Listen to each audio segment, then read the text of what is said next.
Bir камчынын сауы болуп, bir сабактын даны болуп, bir тамырдын каны болуп, bir дененин жаны болуп, бүтүн болгун кыргызым. Бакыт ордосу, касиеттүү жерим Кыргызстан. Касиеттүү жерим, кереметтүү жерим, касиеттүү жерим Кыргызстан.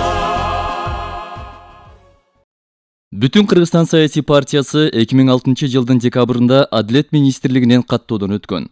Партиянын биринчи өткөн съездинде кабыл алынган чечимдердин токтомунда төмөнкүлөр көрсөтүлгөн. Бүтүн Кыргызстан партиясын түзүү, мамлекеттик каттоодон өткөрүү, партиянын уставын бекитүү, партиянын программасын бекитүү, партияны жетектөөчү органдарды шайлоо.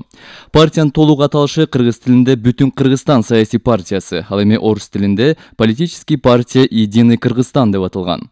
Бүтүн Кыргызстан саясий партиясын кыргыз мамлекетинин өз ыктыяры менен бириккен жарандары түзгөн. Партиянын түзүлүшүндө демилгечи болуп, биринчи Мадумаров Адахан Кимсанбаевич, Айтбаев Акыл Казакович, Шерматов Эмиль Абсатарович, Мамытов Марленбек Бекбаевич, Мойдинов Ниязбек Тойгонбаевич, Хан Вячеслав Николаевич, Эркебаев Азамат Төлөнович, Назылбеков Азамат Сатыгулович өңдүү коомдук ишкерлер тарабынан түзүлгөн. Партиянын төрагалыгын 2006 жылдын 1 декабрынан тартып Мадумаров Адахан Кимсанбаевич аткарып келүүдө. Бүтүн Кыргызстан саясий партиясы 2010 жылы Кыргыз Республикасынын Жогорку Кеңешке депутаттарды шайлоо курамында катышып 150 000 добушка ээ болгон. 2011 жылдын 12 июлунда Абдулас Малдыбаев атындагы опера жана балет театрынын имаратында Бүтүн Кыргызстан саясий партиясынын 8-чи съезди болуп өттү.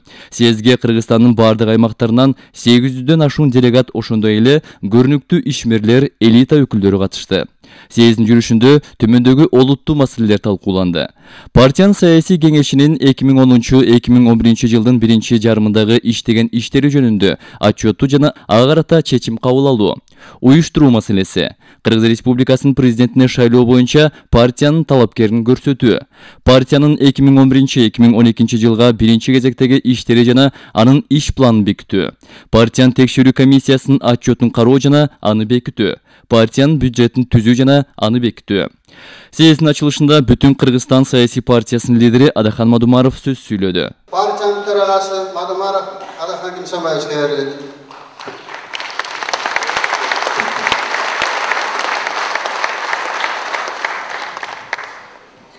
Рахмат, урматтуу делегаттар, көрсөтүлгөн жанагы видео тасмада биздин аткарылган иштер боюнча, биздин көз карашыбыз боюнча, андан кийин менимче ушул съезд алдында бүтүндөй Кыргызстанды түрөө кыдырып, 7 дубанын бардык жеринде болуп, бир да район калган жок.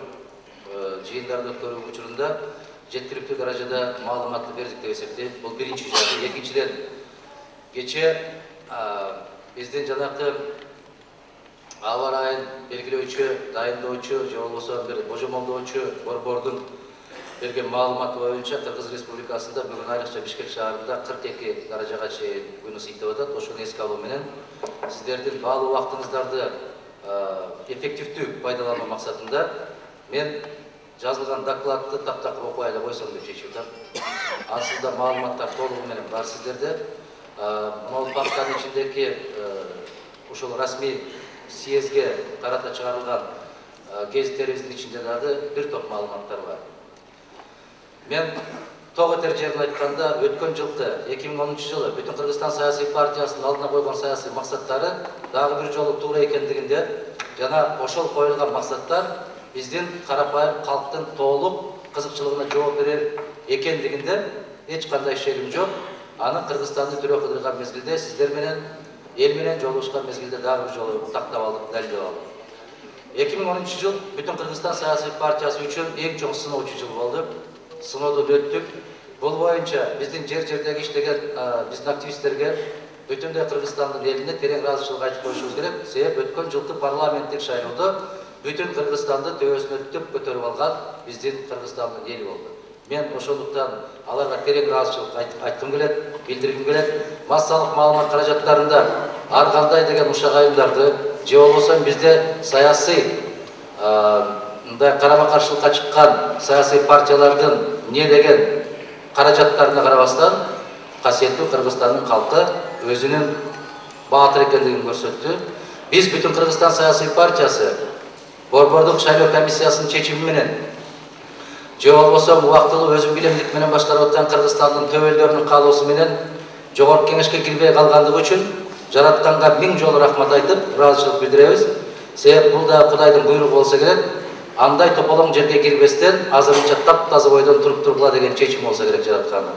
Биз өзү билип билбей кылган күнөөлөр үчүн ушуга себепчи болуп, жогорку кеңештен орун албай калгандыгы үчүн бүтүн Кыргызстан саясий партиясы сыймыктанабыз. Аны үчүн ар дайым элдин арасында башыбызды тике көтөрүп, мына жетөөбүз районунда жыйын өткөрүп атсак, Эмин мырза айтып атпайбы? Ошол өткөн партиялардын мүчөлөрүнө караганда бүтүн Кыргызстандын мүчөсүбүз деп көчөдө башыбызды тике көтөрүп жүргөн бизге чоң байлык болуп атат. Биз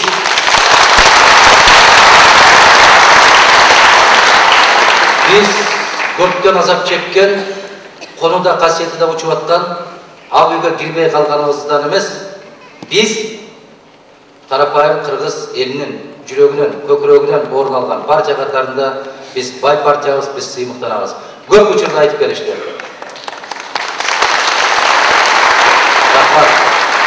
Көп учурда айтып келишти, бүтүн Кыргызстан саясий партиясынын акча каражаты жок деп.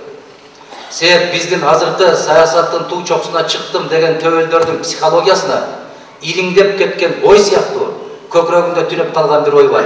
Бардык маселе акча менен чечилет деген.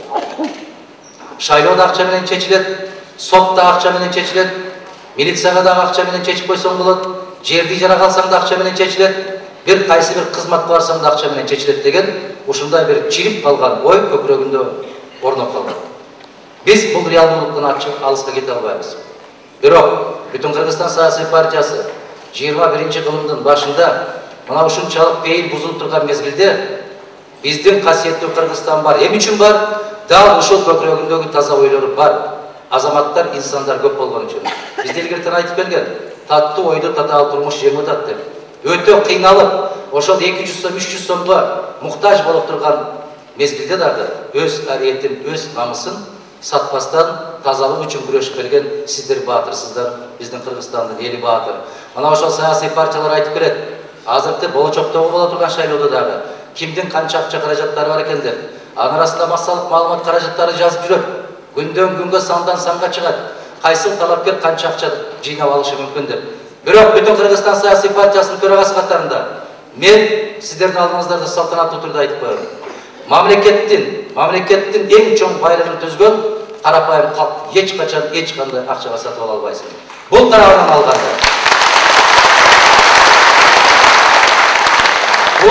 алганда бүтүн Кыргызстан саясий партиясы Кыргызстандагы эң чоң жана эң бай партия. Мен башка партияларга ачык эле ушинтип айтып коем. Биздин байлыгыбыз, дагы бир жолу айтам, Алланын буйругу. Андан кала берсе, себепчи болгон касиеттүү калкыбыз.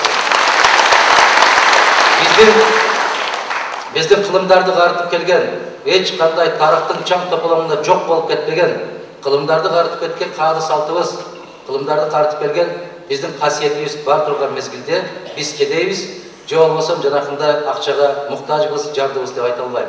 Мына бүтүндөй Кыргызстанды кыдырып жүргөндө, Кыргызстан ушул Борбордук Азиядагы эң бай мамлекет. Ишенип коюңуздар. Азыр көпчүлүгү ушундай ишеним сезими жок. Себеп чындык өтө каттуу чыркырап азап чегип аткан мезгил. Канчалык жалгандыкка жакындаштырып айткан болсоң, ошол көбүрөөк ишенип калган мезгилибиз. Биздин бүтүн Кыргызстан саясий партиясы айтып келген, кеп мыйзамда эмес, кеп конституцияда эмес, кеп ыйманда. Ыйманды болгон мамлекетте эгер мыйзамдар болбосо дагы эч качан жамандыктарга барбайт, уурлук кылбайт, ушак сүйлөбөйт, мамлекеттин же болбосо калктын казынасына кол салбайт. Тескерисинче, ыйманы жок болуп туруп, мыйзамдарды алтын тамга менен жазып койсоң дагы ал мамлекет эч качан алга жылбайт, себеп ыймансыз жерде бир да мыйзам сакталбайт. Биз ушуну туу тутуп келебиз.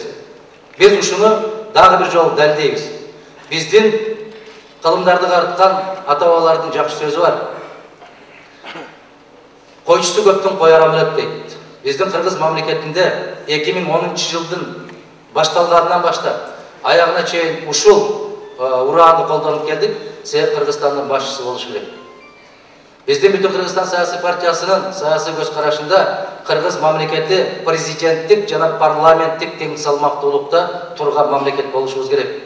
Алыскы туугандан жакын кошуна жакшы дейт. Биздин Казакстан, Өзбекстан, Тажикстан, Россия, Белоруссия, Армения сыяктуу мамлекеттер кайсыл багытта бараткан болсок, биз ак карга болуп башка жака эмес, ошол бир атанын балдарындай болуп бир багытта басышыбыз керек. Бирдей жүрүшүбүз керек. Биз ушул ниетибизден, пейилибизден кайтпайбыз, ачыктан ачык жарыялайбыз. Урматтуу делегаттар, Бүтүн Кыргызстан саясий партиясынын алдына койгон саясий максаты дал ушул Кыргызстанды конституциялык талаага кайрадан алып келүү. Биз ыймандуулукка көбүрөөк баш урабыз деп атканда, артыбызга кылчайып карайлы, касиеттүү Кыргыздын үйүнө кайталы деп атканыбыз ошол. Биз ар кандай чектерден чыгып кеттик. Же мамлекеттин, же мыйзамдын, же аксакалдын, же атанын, же эненин кадыр-баркы калбай бараткан улуу заманыбыздын залкар жазуучусу болуп өткөн Чыңгыз абабыз жазып өткөндөй, маңкурттардын дооруна кирип баратканыбызды ар бир көкүрөгүндө ушул ой, жүрөк, сезим бар адам аны туюшу керек. Биз муну ачык эле айтышыбыз керек. Демократиянын туу чокусуна жетебиз деп кайра шереңдей бергенибиздин түбү эмнеге алып келгенин байкашыбыз керек. Биз Бүтүн Кыргызстан саясий партиясы, кээ бир саясий өнөктөштөрүбүз айтып жүрүшөт, булар мыйзамды каттуу кармашат, булар өтө каардуулукка барат деп. Эгерде мамлекетинде касиети болбосо, аксакалдын суйурматы, атанын, эненин урматы болбосо, улуу кичүүнүн урматы болбосо, андай демократиянды ачык эле айтам жыйыштырып коюшубуз керек Кыргызстан. Биз ошол чаң тополоңдордун арасында эмнебиз менен сакталып келдик? Биздин касиетибиз менен сакталып келдик. Биз ошол үйүбүзгө кайрадан кайталы деген ураанды таштап отурабыз. Негизги ураандарыбыздын бири биз биргебиз жана жеңебиз деп келгенбиз. Биз бүтүнбүз, биз бөлүнбөйбүз, биз коктуголотко барбайбыз. Кыргыз менен казактын, өзбек менен тажиктин, уйгур менен дунгандын, кореец менен неместин ортосунда эч кандай айырмасы жок, бир гана сезим болушу керек. Мен бакубат кыргыз мамлекетинин касиеттүү атуулумун деген сезимди орнотмоюнча, бизде эч кандай бийлик, эч кандай парламенттик же болбосо башка система Кыргызстанды алга алып бара албайт. Ынтымак бар жерде ырыс бар деп бекерден айтып келген эмес. Азыр карап көрүңүздөр. Жогорку кеңештин курамын карайсыздарбы? Алар кабыл алган мыйзамдарды карайсыздарбы? Эмне үчүн чукул түрдө чакырылып, сотторду көзөмөлдөөчү жана аларды тартып жыйнап алуучу көзөмөлдөөчү уюмду тездетип кайрадан түн ортосуна чейин жүрүп сезишти, түзүштү курамын. Эмне үчүн? Себеби бүгүнкү кезде бийлик чыгаруу же болбосо мыйзам чыгаруу органы ачыктан ачык соода уюмуна айланып калгандыгын кимиңиздер жашырасыздар? Ким жашырат ушунда? Баягы эле айткандын тили жаман, ыйлагандын көзү жаман. Бүтүн Кыргызстан какшап айта берет, бирок көпчүлүк калп ошол нерсе ишке ашкандан кийин айтат. Биз деле билгенбиз деп.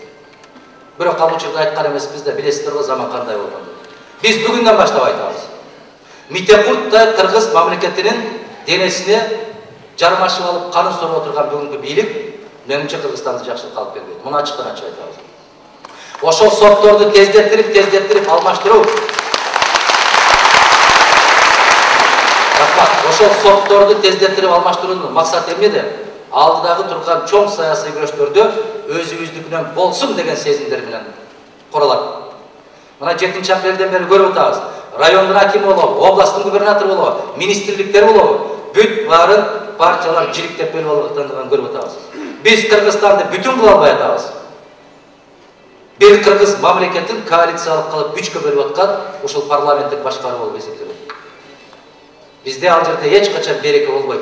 Билип коюңуздар, ушуну тап биздин акыркы кездеги турмушубуз көрсөтүп атат. Эгерде областтарды бөлүп, райондорду бөлүп алган болсо, Ош областы республикага тиеби, СДПКга тиеби, Жалал Абад республикага тиеби, Баткен ата журтка тиеби, айланайын.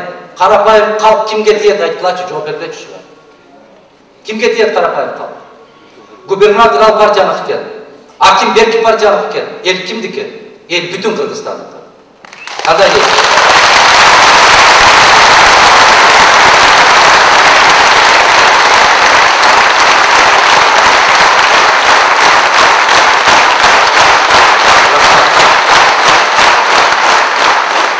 Рахмат.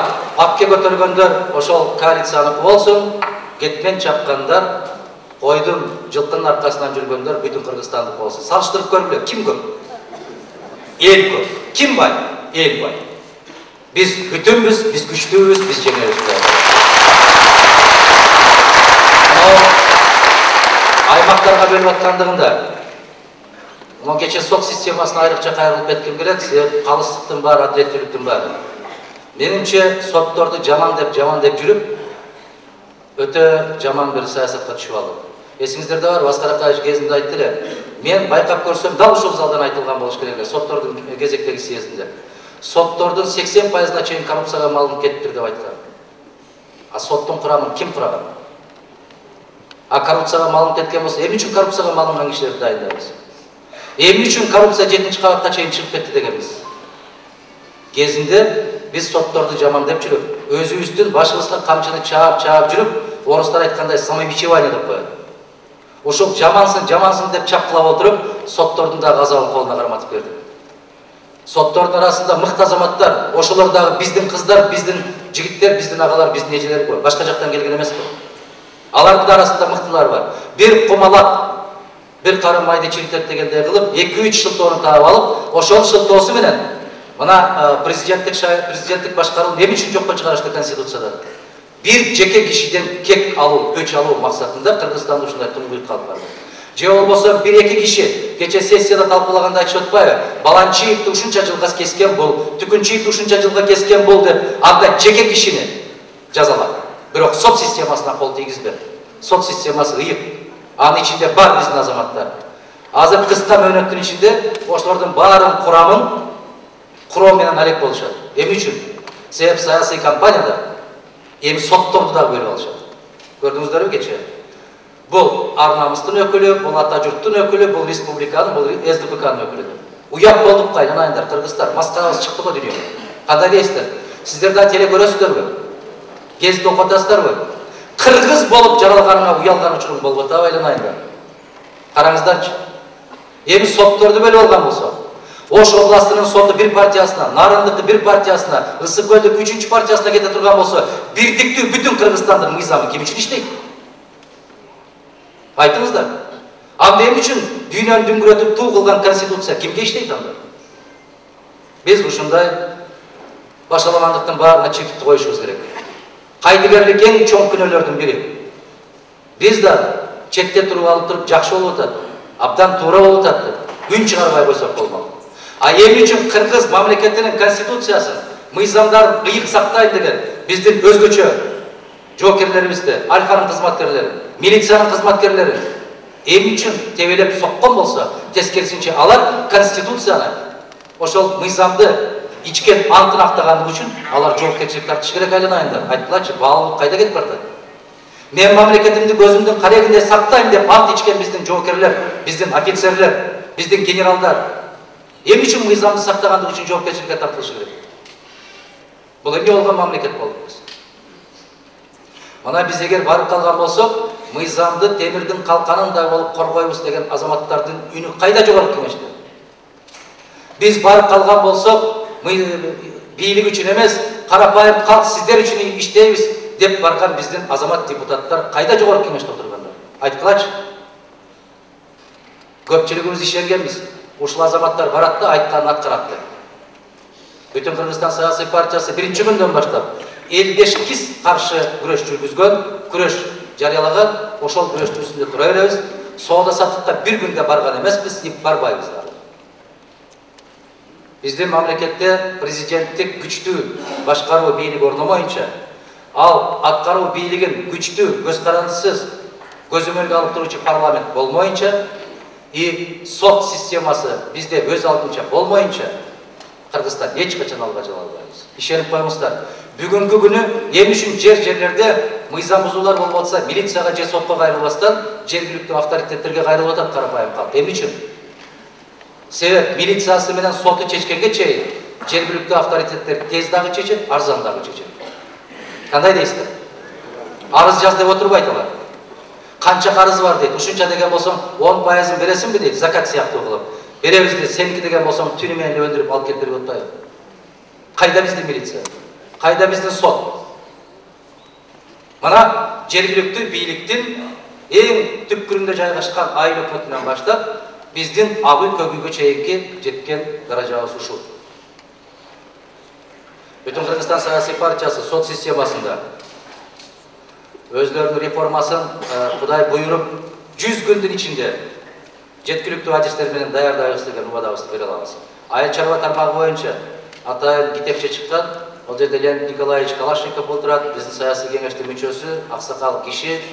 Ондогон жылдар бою Кыргызстандагы айыл чарбасынын жагдайын бүт бардыгын ушул Москвага чейин борбордук гезиттерде иштеп жүрүп жазган. Биз билим берүү тармагындагы көз карашыбыз белгилүү сиздерге. Саламаттык сактоо тармагындагы көз карашыбыздан белгилүү. Эгерде кандайдыр бир түшүнбөстүк суроолор болгон болсо, баарына мен жооп бергенге даярмын. Кудай буйурса, Кудай кааласа, биздин келечегибиз кең. Я хочу выразить благодарность всем тем, которые были приглашены сегодня, особенно зарубежные представительства, которые были аккредитованы у нас в Бишкеке, в Кыргызстане, международные институты. Я хочу выразить вам благодарность. Наша главная цель и надежда, и задача в этой жизни остается незыблемой. Это в будущем построить единый и неделимый Кыргызстан, сильное государство, самодостаточное общество, которое имеет себе цену. Мы в последнее время очень часто занимаемся самобичеванием. У нас, как в свое время говорил один из ярчайших представителей литературы и языка, Салижан Жигитов, комплекс неполноценности. Запомните раз и навсегда, начиная от президента, кончая губернаторами, если из-за рубежа, особенно из дальнего зарубежа, прилетает какой-то четвертый помощник какого-то заместителя, хватит, наверное, бежать и встречать в аэропорту, обниматься, целоваться, ради того, чтобы он, возможно, он решит вопрос подачки по отношению к кыргызского народа. Больно и обидно.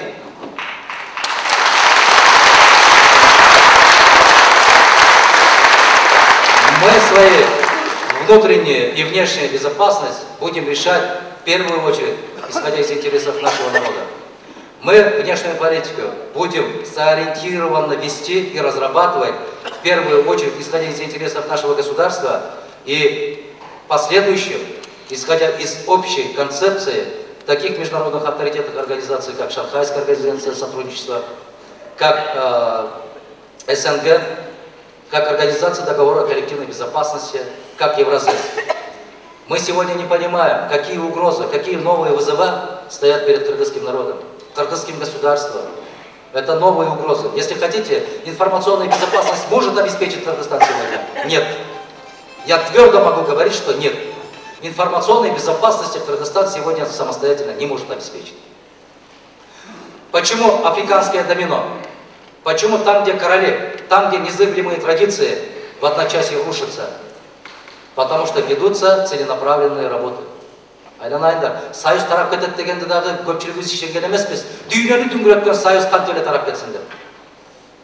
Сейчас ведется вот такая огромная глобальная международная политика. Мы будем, в первую очередь, опираться политическая партия «Бүтүн Кыргызстан» обеспечением внешней безопасности, обеспечением внутренней безопасности и социальная поддержка социально уязвимой части нашего населения. Других задач у нас нет. Все те, которые говорят, что по столько-то там процентов мы построим столько-то дорог, столько-то мостов, это все блеф. Это всегда строил народ, и строит народ, и будет строить народ, и это будет построено за счет народа. Если кто-то в этом сомневается, кто-то нашел какой-то золотой сундук, тот глубоко заблуждается. Единственное, мы не понимаем, с одного кармана берем и начинаем закладывать в другой карман, и тот карман не обижается, а тот карман радуется. Вот это и есть наша с вами политическая культура. Мы не понимаем. И в будущем наши стратегические планы, я еще раз хочу подчеркнуть, в области здравоохранения, в области сельского хозяйства, в области фискальной политики, судебной ветви власти. Я уже на кыргызском языке говорил, хватит заниматься самобичеванием судебной ветви власти. Надо уважить эту систему власти. Она такая же власть, как законодательная, как исполнительная власть. Это равная власть. Если хотите, любой человек хочет обуздать. Сегодня дошли до крайности. Каждый судебный орган областного, городского или районного уровня, они будут поделены уже поделились между политическими партиями. Позор. Позор.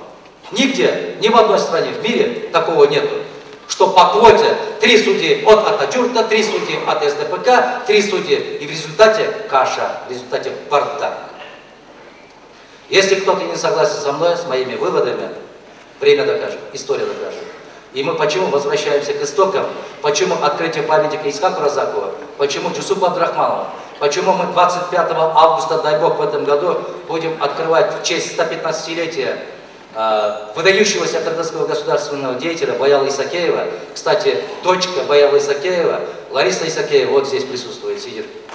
Приветствую вас. Приветствую.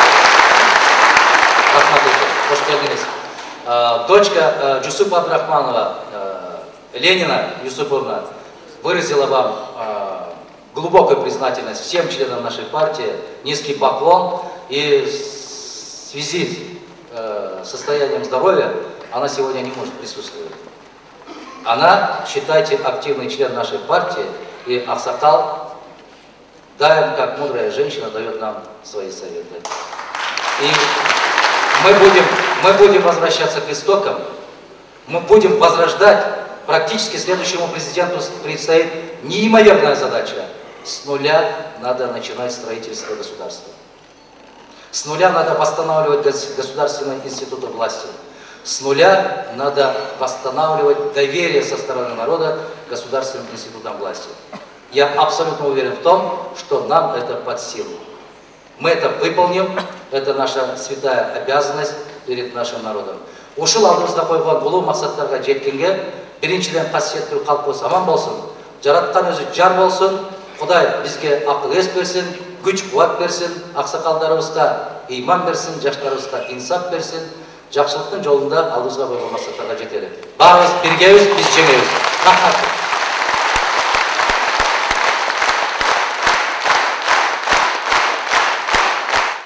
Партиянын съездинин иш алып баруусунда партиянын уставында бекитилгендей делегаттар өз добуштарын жашыруун добуш берүү түрүндө жүргүзүштү.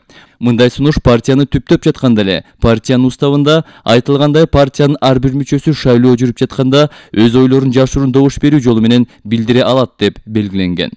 Жашыруун добуштун жыйынтыгын атайын дайындалган партиянын негизги мүчөлөрүнүн бири Бекибай Мамытов кезеги менен билдирип турду.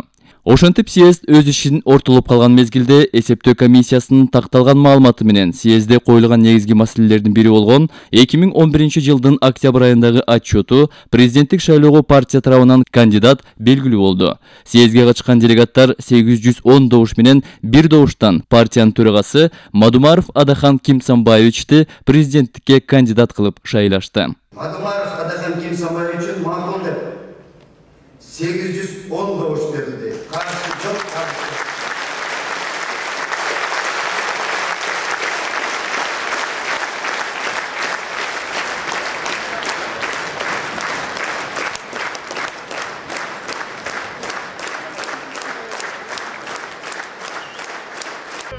Bir камчынын сабы болуп, bir сабактын даны болуп, bir тамырдын каны болуп, bir дененин жаны болуп, бүтүн болгун кыргызым.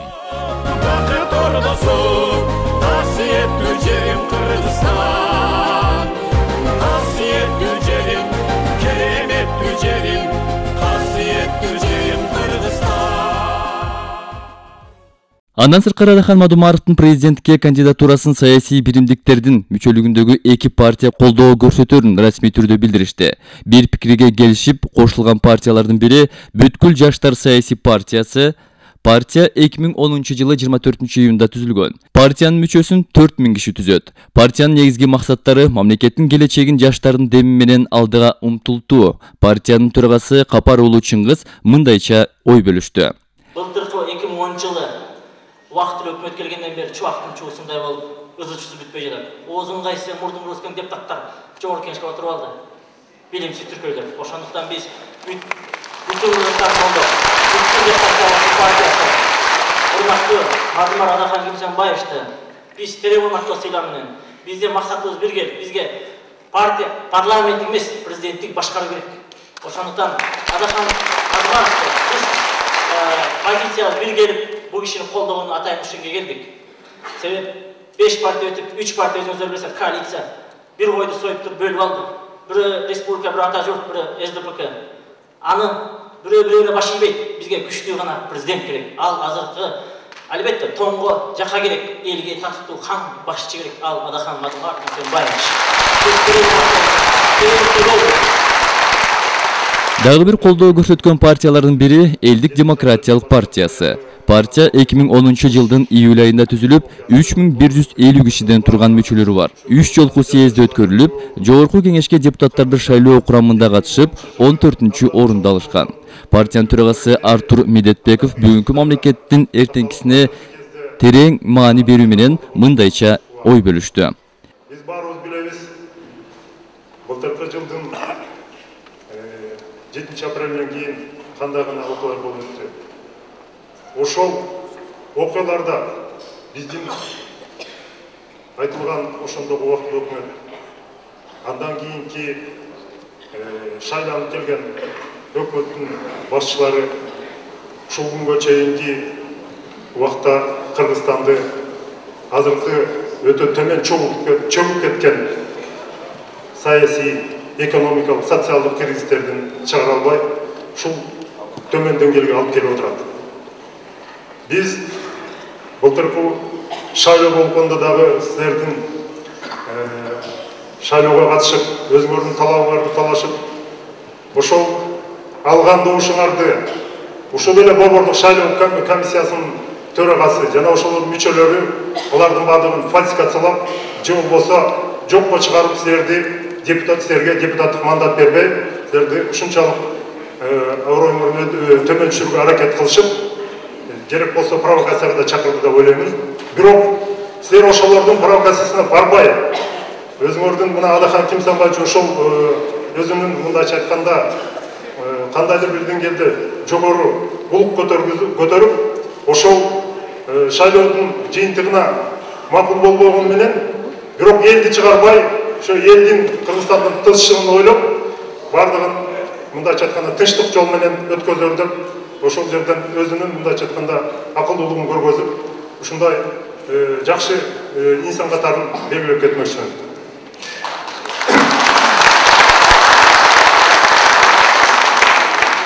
Урматтуу замандаштар, мына бүгүн биз Кыргызстан абдан кыйын акыбалда турат. Кыргызстандын келечеги же ушул жакынкы жылдары жакшы жашоо менен же оңолуп, же мамлекет катары сакталып, мындан ары өсүп өнүгүүгө аракет кылабыз, же болбосо мындан да катуу кыйынчылыктарга дуушар болушу мүмкүн. Себеби өзүңүздөр билесиздер, азыркы убакта мына болуп аткан окуяларда өзүбүз көрүп атабыз. Кыргызстанда бийлик бар, де-факто бийлик жок болуп атат. Себеп дегенде, мына жакынкы арада Жалал-Абадтагы нефтебаза боюнча, же Жалал-Абад мэрин алгандан кийин, же болбосо ошол эле Ост-Тери айылында болгон окуяларда биздин бийликтин жоктугун жана тартиптин, тынчтыктын жоктугун өзгөчө билдирип кетмөкчүмүн. Себеп дегенде, биздин Кыргызстанда пока тартип, темирдей тартип, бейкуттук, элдин коопсуздугу, мамлекеттин стабилдиги болбоюнча Кыргызстан өсүп өнүгүүсү бул келечек болочокто абдан күмөндү билдирет. Ошол үчүн биздин партия, саясий кеңеш, силердин Кыргызстан саясий партиясы, Бүтүн Кыргызстан партиясынын лидери Адахан Кимсанбаевич Мадумаровду колдоп, буга чейин дагы өзүбүздүн арабызда келишим түзүп, стратегиялык жактан партнер болуп, ошонун негизинде азыркы кезде Кыргызстанды биринчи кезекте өсүп өнүктүрүү эмес, мынабу ылдыйлап, төмөндөп, тозокко түшүп бараткан Кыргызстанды ошондон сактап калуу, андан ары жогорулатуу боюнча ошол программалардын негизинде ушул Адахан Кимсанбаевичтин талаптары койгон программалар бизди дагы ынандырат. Ошол негизинде биздин партиянын мүчөлөрү дагы ушул болуп аткан жана өтүп кеткен мына шайлоо боюнча комиссиянын жортундусуна макулдугун билдирип, ушул Адахан Кимсанбаевичтин койгон талапкерлигин толугу менен колдойт жана ошого бардык жагынан жардам берүүгө өздөрүнүн аракетин жасайт.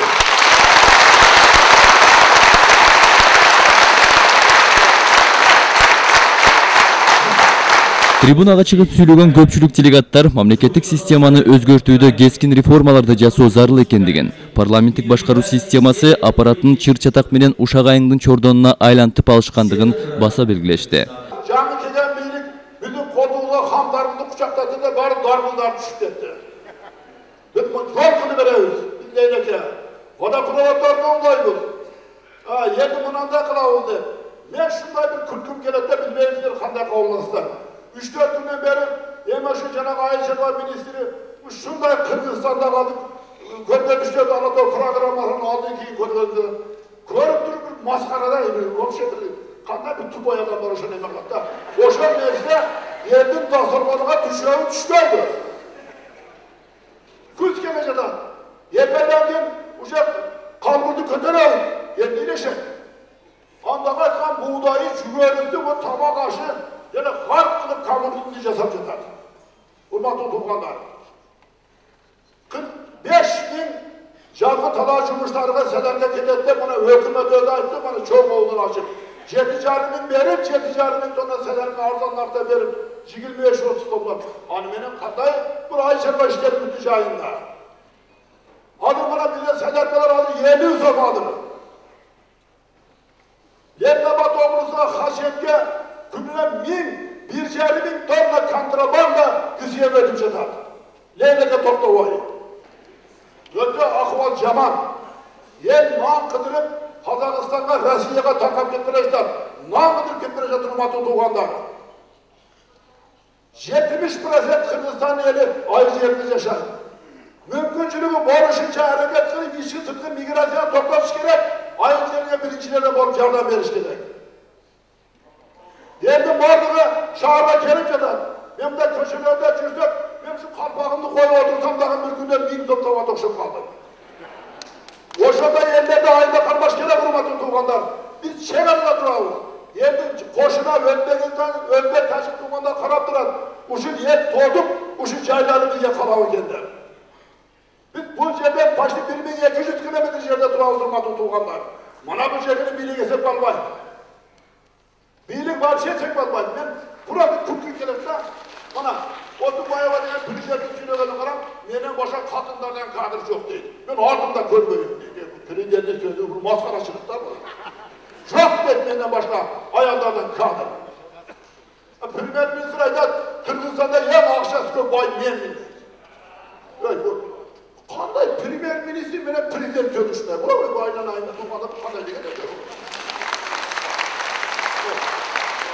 Жарыш сөзгө кезеги менен чыккан делегаттар Кыргызстанды башкарууга жаңыча көз караштагы татыктуу лидер керек экендигин айтышты. Когда у меня спросили после моего выступления в Институте журналистики, где были публицисты, писатели, и к тому же был большой, великий писатель, живой классик Владимир Крупин, председатель Союза писателей России, Леонид Николаевич, скажите нам, у вас скоро будут выборы. Есть ли там у вас личность, которой вы, сегодня выступивший здесь и говоривший о боли, той боли, которая накопилась в странах СНГ и в вашем родном Кыргызстане, а вы это не раз подчеркивали, есть ли такой лидер? И знаете ли вы его? Я сказал, если год тому назад я не видел такого лидера, то вот год тому назад увидел его и знаком с ним, и недавно даже с ним встречался. Назовите, я сказал, хорошо образованный в России Адахам Мадумаров, а народ ему верит. Если вы верите, народ ему верит, я сказал, ну вы знаете, вот вы меня только что похвалили, а я ведь не худшая часть народа.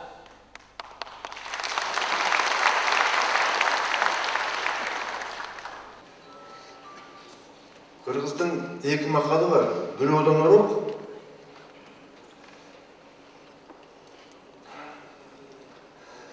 Бөрі атар, уылды бөркінен тағы дейді.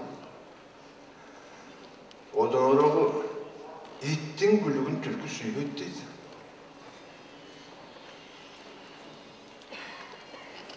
Ошол баягын бір депутат айтып атпайбы? Айты, ақ үйге ел үшін деп жазып қойылшы, емнекенімізді деп жүреді.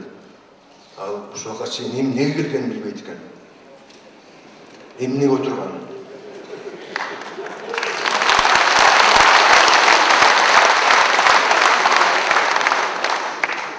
Экинчи дүйнө согуштун убагында экинчи фронт ачылбай, эмне кыларын билбей туруп,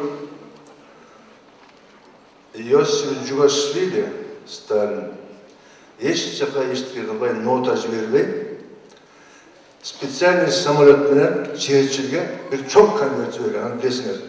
Великая битва деген кинода көргөнсүңөр. Ошондо Черчилль алып келип, ачса Сталиндин портрети бар экен. Башка эчтеке жок. Ачпасаң, мен сага барам деген сөз да. Гитлер көргөндө сен көрөсүң деген сөз. Ошентип кийин баягы Элбадагы жолугушу болбоду беле, экинчи фронт ачылбады беле. Анысы да Советтер Союзу жеңет болчу, бирок Америка менен Англия өз үлүсүн кошсун деген. Мен айтар элем. Ошону мен өзүмдүн пикиримди туюнтар элем. Морки бүтүн Кыргызстан партиясынын айынан жан чуркап жүргөн балдары, кыздары азыр кандидатурасын көтөргөн партиялардын баарына тең бирден кат даярдагыла. Кат даярдап туруп, Адахан Мазбаевич очень фотогеничен. Сүрөтүн тартып салып жиберди келет.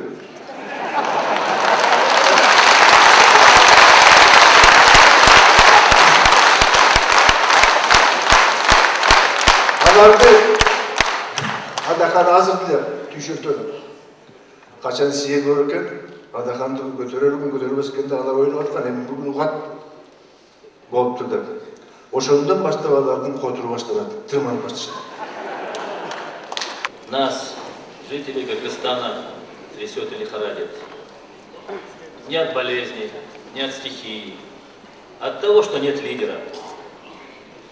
Нет человека, душой и сердцем болеющего за землю, за народ, за целостность Кыргызстана. Нет лидера чистого, честного, порядочного. И, возможно, сегодня, 12 июля, станет для всех нас, кыргызстанцев, историческим. Сегодня мы называем имя человека, который, будем надеяться, возьмет на себя счастливое будущее Кыргызстана. Более года назад мы, комсомольцы, создавшие партию «Комсомол», объединились с партией «Бүтүн Кыргызстана». Комсомольские работники 70-х, 80-х годов прошлого века. Мы объединились, потому что наши цели одни. Благополучие Кыргызстана, благо народа Кыргызстана, независимо от того, кто он по национальности, кто он по возрасту. Съездин аягында Адахан Мадумаров Талас, Ысыкөл, Нарын, Баткен, Чүй жана Ош, Жалал Абад дубандарынан келген делегаттардын суроолоруна жооп берди. Бир нече коомдук, жоопкерчиликтүү мамлекеттик иштерди аркалап, калк арасында өзүнүн чынчыл, таза иштери менен белгилүү болгон президенттикке талапкер Адахан Мадумаров өз сөзүндө кыргыз эли эрктүү, намыска бек, түптүү улуу эл экенин, коктуголот түндүк түштүккө бөлүнбөй ынтымакта 1000 бөлүнбөгөн бүтүн өлкө болушубуз керектигин өз сөзүндө айтып жатты. Съездин жыйынтыгында коюлган маселелердин баары кабыл алынып, Кыргызстандын булуң бурчтарынан съездге келген делегаттар президентке талапкерди туура тандашканына ыраазы болуп кайтышты. Бир камчынын сабы болуп, бир сабактын даны болуп, бир тамырдын каны болуп, bir denenin canı olup, bütün bolgun Kırgızım. Бақыт ордасы